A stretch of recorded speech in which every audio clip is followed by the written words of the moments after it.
Hello friends, आपका स्वागत है हमारे यूट्यूब चैनल में। आज हम पावर फैक्टर पैनल के बारे में कंप्लीट जानेंगे और इसका जो एपीएफसी रिले है वो कैसे वर्क करता है, टोटल आपको इस वीडियो में देखने को मिलेगा। तो हमारे साथ लास्ट तक बने रहे ताकि आपको कोई कन्फ्यूज़न नहीं हो, और आपको जो भी कन्फ्यूज़न क्रिएट होगा वो आप कमेंट बॉक्स में लिख के आप उस कमेंट बॉक्स से लिखोगे, मैं आपके डाउट को क्लियर करूँगा। ठीक है दोस्तों, तो सबसे पहले मैं आपको खोल के दिखा रहा हूँ। ये हमारे पास 550 केवीएआर का कैपेसिटर पैनल है और यहाँ पे इसका इनकमर आ रखा है। ठीक है दोस्तों, मेन एलटी पैनल से। और ये जो आप देख रहे हो दोस्तों, मैं थोड़ा जूम करके दिखाता हूँ। ये जो सेंसिंग सिटी है, लोड को सेंस करेगा, वो यहाँ पे हमने लगा रखा है। ठीक है दोस्तों, ये सिटी की जो वायर है वो क्या कहते हैं, इस एपीएफसी रिले के अंदर पीछे लगी हुई है, वो मैं आपको दिखाऊंगा एक एक करके। ठीक है दोस्तों, ये इनकमर यहाँ से आया। ठीक है, उसके बाद इस चेंज ओवर के थ्रू इस इनकमर को हम जो इनका इनपुट आ रहा है वो इसको जब हम ऑन कर देंगे, ये अभी ऑन पोजीशन में है, जैसा कि आप देख पा रहे वीडियो में, ये ऑन पोजीशन में है। जैसे ये ऑन होगा तो सारे फीडर्स में सप्लाई चली जाएगी। ठीक है दोस्तों, जैसा कि आप देख पा रहे हो, ये फीडर्स ऑन है, हमारे सप्लाई चली गई है। अब हम जो इस पूरे जो पावर फैक्टर पैनल होता है उसका जो मेन ब्रेन जिसको बोलते हैं, उसको बोलते हैं, ये जो एपीएफसी रिले है उसको बोलते हैं। यहीं से ये सारे पूरे पावर फैक्टर पैनल को कंट्रोल करता है दोस्तों। ये मेन ब्रेन कहा जाता है इसको। और लोड सेंसिंग सब कुछ यहाँ पे होता है, और लोड जितना लोड होता है उसको सेंस करके उसके रिक्वायरमेंट के अकॉर्डिंग कैपेसिटर बैंक को ऑन कराता है। ठीक है दोस्तों, तो ये जो एपीएफसी रिले है वो इपकॉस कंपनी का है। इसका मॉडल नंबर है BR5016। ठीक है दोस्तों, तो इसका कंप्लीट हम एक्सप्लेनेशन देंगे, इसके टर्मिनल्स का, इसके कीपैड में कैसे हम इसके पैरामीटर सेटिंग करते हैं, इसके टर्मिनल्स पे कौन कौन से वायर लगाते हैं। मैं A to Z सारा कुछ आपको इस वीडियो में दिखाऊंगा, रिएक्टर वगैरह सारा कुछ। ठीक है दोस्तों, तो चलिए वीडियो की शुरुआत करते हैं। ये सबसे पहले ये जो ट्रिपल डाउन की का बटन देख रहे हो, इसको प्रोग्राम मेनू बोलते हो। यहाँ से हम पैरामीटर सेटिंग के लिए इसको सबसे पहले प्रेस करना पड़ेगा। ठीक है दोस्तों, ये जो बटन है इंटर बटन है, किसी भी पैरामीटर को एडिट करने के लिए हम इसको यूज़ करते हैं। जब आप इसको प्रेस करोगे तो वो डाटा जो है वो डिजिट बिलिंग करना शुरू होगा। और अगर डिक्रीज करना चाहते हैं तो डाउन की का जो ये बटन है उसके हेल्प से आप उसको डिक्रीज कर सकते हो, और जो अप की का बटन है उसके हेल्प से आप उसको इंक्रीज कर सकते हो। ठीक है दोस्तों, अगर डिजिट राइट साइड में हमें जाना है आगे तो इस बटन की हेल्प से जाएंगे, और लेफ्ट साइड में अगर जाना है तो इस बटन की हेल्प से जाएंगे। ठीक है दोस्तों, जब हम डाटा फीड कर लेंगे ओवरऑल, तो लास्ट में ये जो एम लिखा हुआ है इसको प्रेस करेंगे तो वो जो डाटा है इसके मेमोरी में सेव हो जाएगा। ठीक है दोस्तों, उसके बाद ये जो आप देख रहे हो ये कम्युनिकेशन के लिए यूज़ किया जाता है। यहाँ से आप इसका जो 60 दिन का जो डाटा है, इसके अंदर जो भी डाटा फॉल्ट वगैरह जो भी आए हुए हैं या क्या कंजप्शन हुआ है, कितने केवीआर कैपेसिटर ऑन रहा है, वो सारा कुछ 60 दिन का जो डाटा है वो इस पोर्ट के थ्रू आप ले सकते हो। ठीक है दोस्तों, अब हम इसका जो इंडिकेशन है उसके बारे में जानते हैं। ठीक है दोस्तों, जो सबसे पहले आप देख पा रहे हो उसमें लिखा हुआ है डिस्चार्ज। ठीक है, तो जब ये कैपेसिटर बैंक का इंडिकेशन फ्लक्चुएट होगा, दैट मीन्स ऑन ऑफ होगा, तो इसका मतलब है कि ये डिस्चार्ज हो रहा है। ठीक है दोस्तों, वो मैं आपको प्रैक्टिकल करके भी दिखाऊंगा कि ये जब डिस्चार्ज हो रहा होगा तो ये कैसे फ्लक्चुएट करता है, वो भी मैं बताऊंगा। ठीक है दोस्तों, तो जब डिस्चार्ज हुआ तो ये फ्लक्चुएट होगा। अगर कोई भी कैपेसिटर बैंक फॉल्टी हुआ तो वो जहाँ पे है ना रेड इंडिकेशन उसका जल जाएगा। मान लिया जाए कि फॉर एग्जांपल जो पहला कैपेसिटर बैंक है वो फॉल्टी हो गया। अगर पहला कैपेसिटर बैंक फॉल्टी हो गया तो ये जो फर्स्ट वाला इंडिकेशन है वो रेड रेड ग्लो करेगा। लेकिन अगर जो स्टेप्स बिल्कुल सही होगा, हेल्दी होगा कैपेसिटर बैंक, तो हमारा जो ग्रीन इंडिकेशन है वो ग्लो करेगा। ठीक है दोस्तों, उसके बाद अब हम इसके टर्मिनल्स के बारे में जानेंगे, तो इसके बैक साइड में चलते हैं। दोस्तों, इसको ऑक्स सप्लाई 415 चाहिए। ठीक है, ये L1 L2 हमने यहाँ पे इसको ऑक्स सप्लाई दे रखा है। ठीक है दोस्तों, और ये तीनों फेज को सेंस करता है। मेजरमेंट वोल्टेज यहाँ पे लिखा हुआ R phase, Y phase, B phase, इसमें तीनों फेज हम लगाते हैं सेंसिंग पर्पज से। ठीक है दोस्तों, उसके बाद आप जो ये देख रहे हो, ये यहाँ पे एक लोड करंट है, एक सेकंड में थोड़ा सा इसको ऊपर कर दूँ। हाँ, ये जो देख रहे हैं आप लोड करंट है, ये जो मेन एलटी पैनल्स में जो सीटी लगा हुआ है सेंसिंग के लिए, वो वहाँ से सीटी की वायरें आएंगी यहाँ पे। और अगर आपके कैपेसिटर पैनल में कोई सीटी लगा हुआ है तो करंट मेजर करने के लिए, तो आप उसका जो है वो यहाँ पे लगाएंगे। ठीक है दोस्तों, तो हमने आपको दिखाया था यहाँ पे, एक सेकंड फिर से दिखा दूँ। ये जो है ना मेन एलटी पैनल से हमने वायर सीटी की वायरें ला रखी है यहाँ पे, और इस टीवी के थ्रू ये यहाँ पे आ रहा है। ठीक है दोस्तों, अब इसमें दो ऑप्शन दे रखा है दोस्तों। अगर हम बटा एक का यूज़ करते हैं तो आप बटा एक वाले टर्मिनल में लगाओगे सीटी, बटा एक वाले को लगाओगे। अगर हमने सीटी जो है वो बटा 5 का लगा रखा है, ठीक है दोस्तों। सीटी दो तरह से आता है, या तो बटा एक में आता है या बटा 5 में आता है।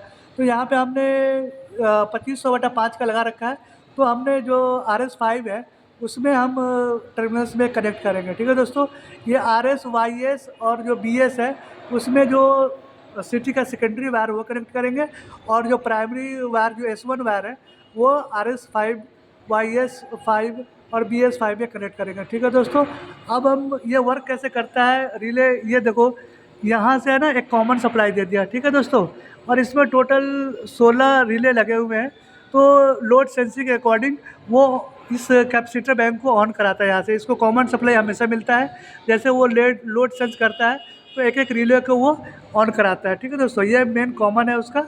और यहाँ बाकी जितने भी है ये 16 स्टेप का रिले है, लेकिन हम इसमें 14 स्टेप यूज़ कर रहे हैं, तो हमने इसके सेटिंग में 14 डाल रखा है, वो भी मैं आपको दिखाऊंगा।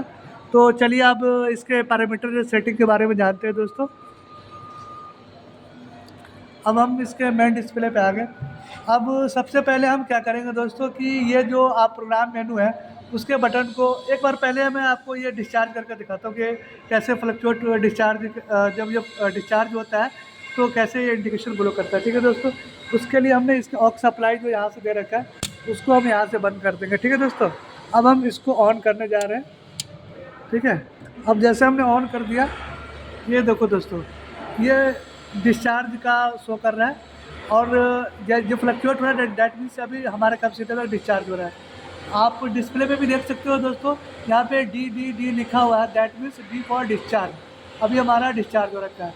यहाँ पर हमने दोस्तों power factor 1 by default set कर रखा है, और लोड इंडक्टिव है। और ये जो ए दिख रहा है इसका मतलब है कि जो हमारा APFC रिले है वो ऑटो मोड में है।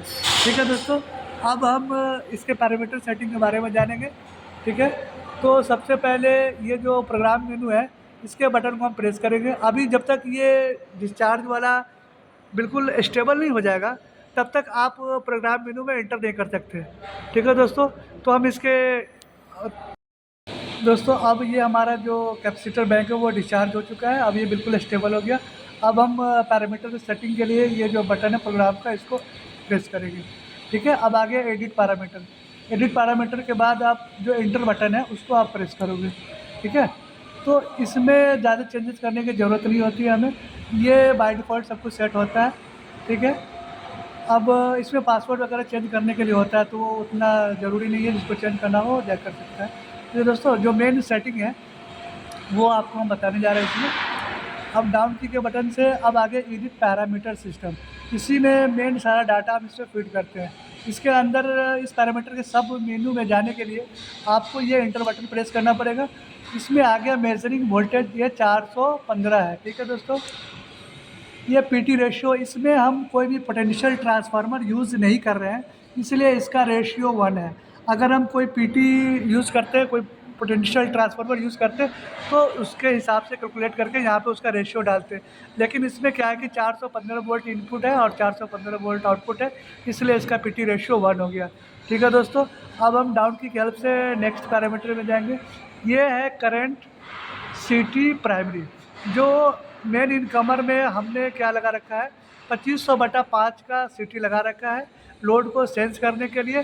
तो हमने यहाँ पे 2500 डाल रखा है बाय डिफ़ॉल्ट। अगर आपको एडिट करना होगा तो आप इंटर बटन प्रेस करोगे।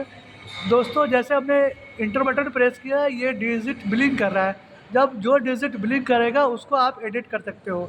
जैसे ही हम अप की का बटन प्रेस किया तो ये 1 हो गया, 2 हो गया, 3 हो गया, 4 हो गया। जितना बार प्रेस करोगे जितना वैल्यू चाहिए आप ले सकते हो। ठीक है, डाउन की हेल्प से आप उसको डिक्रीज़ कर सकते हो। ठीक है दोस्तों, अब हम जैसे लेफ़्ट साइड में हमें जाना है, तो लेफ़्ट साइड के लिए ये वाला बटन प्रेस करेंगे। दोस्तों हमें ये एडिट नहीं करना है, अगर करना चाहते हो तो आप कर सकते हो। देखो 3 हो गया, ये 2 हो गया, ठीक है दोस्तों। अब हम यहाँ पे लेफ़्ट राइट जाना हो तो राइट इस बटन की हेल्प से जाएँगे। ओके, अब हम इसको सेव कर लेते हैं। नेक्स्ट पैरामीटर ये, अगर हम जनरेटर का करंट अगर मेज़र करना चाह रहे हैं तो जनरेटर की जो सीटी वायर है वो यहाँ पे उसको लगाना पड़ेगा। ये बाय डिफ़ॉल्ट 1000 है, लेकिन यहाँ पे हम यूज़ नहीं कर रहे हैं इसका, ठीक है। आगे हम बढ़ते, ये है कैपेसिटर करंट सिटी प्राइमरी। अगर हम कैपेसिटर पैनल में सिटी लगा रखा है तो उसके लिए यहाँ पे उसका वैल्यू डालेंगे, उसके जो सिटी है उसका प्राइमरी कितना है वो यहाँ पर डालेंगे, प्राइमरी करंट।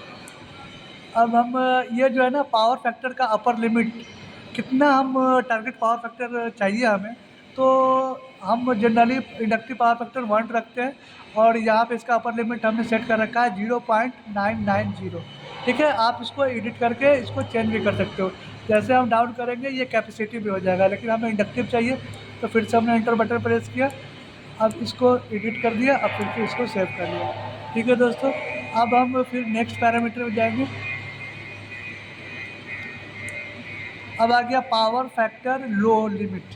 अब मिनिमम हमें कितना रखना है इसमें पावर फैक्टर, वो इसमें वो भी ऑप्शन दिया होता है, तो हमने यहाँ पे 0.097 डाल रखा है। दोस्तों अगर आपका पावर फैक्टर मिनिमम 0.95 और 0.99 के बीच में है तो आपका पावर फैक्टर बिल्कुल सही है। ठीक है दोस्तों, उसके बाद जब हम नेक्स्ट पैरामीटर में जाते हैं, ये आ गया पावर फैक्टर अपर। जनरेटर का है, जनरेटर का यूज़ नहीं कर रहे हैं, तो अगर इसमें भी एडिट करना चाहो तो आप कर सकते हो। जनरेटर को एक्चुअली हम capacitor full load current full load पे नहीं चला सकते उसको, इसलिए उसका पावर फैक्टर जनरली 0.85 या 0.80 होता है। ठीक है, अब हम नेक्स्ट पैरामीटर में जाएंगे।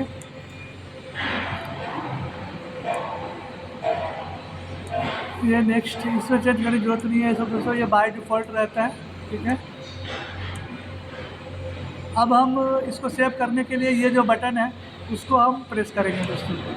ठीक है, अब हमने इसको प्रेस कर दिया, ये सेव हो रहा है, ये सेव हो गया। एक चीज़ और इसमें जो ध्यान देने वाली बात है, इसमें जो स्टेप्स हम कैपेसिटर बैंक यूज़ कर रहे हैं, वो पहला स्टेप है 12.5 kVAR का, और इस तरह से टोटल 14 स्टेप्स हैं। ठीक है, तो अब हम इसमें कैपेसिटर बैंक के स्टेप्स को कैसे फिट करते हैं वो हम आपको बताएंगे। इसके लिए फिर से हम प्रोग्राम मेनू में जाएंगे,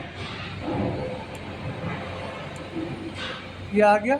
अब हम एडिट पैरामीटर में जाएंगे, डाउन की हेल्प से सिस्टम आ गया, ये फॉल्ट आ गया। अगर कोई फॉल्ट, अगर इसमें ओवर वोल्टेज अंडर वोल्टेज, आप ये देखो दोस्तों, ये इसमें बहुत सारे फंक्शन दिए होते हैं। ओवर वोल्टेज का उसका लिमिट डाल सकते हो आप, अंडर वोल्टेज का, इसमें आप अपने रिक्वायरमेंट के हिसाब से आप इसमें डाटा फिट कर सकते हो। ठीक है दोस्तों, ओवरलोड। अब हम इसमें कोई जिसको रिक्वायरमेंट है वो अपना करेगा, हमें अभी यहाँ पे रिक्वायरमेंट थी इसलिए हम इसको नहीं फिट कर रहे हैं। हमने सारा प्रोटेक्शन एलटी पैनल में लगा रखा है। अब हम फिर से प्रोग्राम मेनू में जाएंगे, फिर से अब ये दोस्तों आ गया एडिट पैरामीटर स्टेप्स। इसमें जितने भी हमने स्टेप्स लगा रखे कैपेसिटर बैंक वो इसमें हम फीड करेंगे। उसके लिए स्टेप्स में जाने के लिए इंटर बटन प्रेस करेंगे। हमने टोटल 14 स्टेप्स लगा रखे हैं, तो यहाँ पर हमने 14 फीड कर रखा है, लेकिन एक्चुअली में ये टोटल 16 है, तो हमारा 14 से ही काम चल जाएगा, इसलिए हमने 14 इसमें डाल रखा है। आप इसको भी एडिट कर सकते हो। ये डिफ़ॉल्ट मोड, अगर इसको मैनुअल मोड में करना चाह रहे हो तो आप यहाँ से इसको प्रेस करोगे, अप की के बटन से प्रेस करोगे तो ये मैनुअल मोड में जाएगा, लेकिन हमें इसको ऑटो मोड में चलाना है तो इसको 0 रखेंगे और इंटर बटन प्रेस करेंगे, ये सेव हो गया। नेक्स्ट पैरामीटर है ये कंपनसेशन KVAR है, ये बाय डिफ़ॉल्ट रहता है, इसमें कुछ भी करने की जरूरत नहीं है। ये भी कैपेसिटर वोल्टेज है 440, जो हम कैपेसिटर यूज़ कर रहे हैं उसका वोल्टेज है 440, तो इसमें भी हमें कोई चीज़ चेंज करने की ज़रूरत नहीं है, ये बाय डिफ़ॉल्ट होता है। ये करेक्शन टाइम सेकंड है, 20 सेकंड है, अपने रिक्वायरमेंट के हिसाब से आप इसको कम ज़्यादा कर सकते हैं। कैपेसिटर बैंक हमारा कितना टाइम के बाद डिस्चार्ज होगा उसको आप यहाँ पे सेट कर सकते हो। बाय डिफ़ॉल्ट ये 60 होता है, लेकिन आप मिनिमम 40 रख सकते हो, 40 से कम नहीं रखना चाहिए। अगर 40 से कम रखोगे तो जो हमारा कॉन्टैक्टर्स है उसको ख़राब होने के चांसेस ज़्यादा होते हैं। ठीक है दोस्तों, अब नेक्स्ट पैरामीटर में जाते हैं। स्टेप रिस्पॉन्स साइकिल है, इसको भी आप कम ज़्यादा कर सकते हो। अब ये आ गया फिक्स बैंक सेटिंग। अगर हम चाहते हैं कि कोई कैपेसिटर बैंक जो है हमारा वो परमानेंटली ऑन रहे, तो उसको हम यहाँ से कर सकते हैं। जैसे हम आप इंटर अब हम किसी कैपेसिटर बैंक को परमानेंटली ऑन करना चाह रहे हैं, तो सबसे पहले अगर जैसे मान लिया कि हम अभी फर्स्ट वाला जो है उसको ऑन करेंगे, उसका इंडिकेशन यहाँ पे आपको शो करेगा। ठीक है, तो यहाँ पे हमने इंटर बटन प्रेस किया। अब देखो ये यहाँ पे बिलिंग कर रहा है। अब इसको हम जैसे अपकी का बटन प्रेस किए, अब इसको इंटर करके सेव कर लेंगे। ठीक है, तो फर्स्ट बैंक हमारा ऑन हो जाएगा। जैसे ही जब तक इसको प्रेस नहीं करेंगे वो डाटा अभी सेव नहीं हुआ है। ठीक है, अगर हम नेक्स्ट वाले को अगर ऑन करना चाह रहे हैं, एक सेकेंड, इसको पहले ऑन करके दिखा दूँ मैं। ठीक है, जैसे अब इसको मैं सेव करूँगा, ये अभी सेव हो रहा है। और जैसे ही ये सेव हुआ ये ग्रीन इंडिकेशन जल गया, दैट मीन्स ये पहला कैपेसिटर बैंक हमारा फिक्स हो गया। और ये ग्रीन का इंडिकेशन मतलब होता है कि हमारा जो कैपेसिटर बैंक है वो हेल्दी है। ठीक है, अब से फिर से हम इसको अगर इसको एडिट करना चाहते हैं तो फिर से पैरामीटर ग्रुप में जाएंगे। हमें रिक्वायरमेंट नहीं है फिक्स बैंक का, तो इसको फिर से हम एडिट करेंगे। पैरामीटर ग्रुप में गए, डाउन की ये स्टेप्स आ गए। अब हम जाते हैं इसमें, इसको प्रेस करेंगे। अब ये ब्लिंक हो रहा है, इसको चेंज कर देंगे। अब इसको सेव कर लिया हमने। ठीक है, अब जैसे इसको यहाँ पे प्रेस करूँगा ये हट जाएगा, वो लास्ट में आपको दिखा दूँगा। लेकिन अगर मैं अभी करूँगा तो वीडियो बहुत ज़्यादा लंबा हो जाएगा, तो इसलिए मैं वो अभी नहीं कर रहा हूँ। ठीक है, ये आप सीरीज सेलेक्ट कर सकते हो, ये सब बाय डिफ़ॉल्ट ही रहता है फिक्स बैंक। यहाँ से आप जो कैपेसिटर बैंक यूज़ कर रहे हैं अनइक्वल बैंक 1 है, जो पहला कैपेसिटर बैंक का वैल्यू है वो यहाँ पर डालोगे। Second, third, fourth, fifth, 6, 7, 8, 9 number हमने 50 डाल रखा है।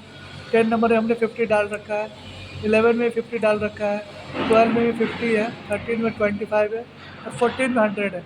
आप इसको एडिट करना चाहोगे तो इंटर बटन प्रेस करोगे, अप की एंड डाउन की हेल्प से आप चेंज कर सकते हो।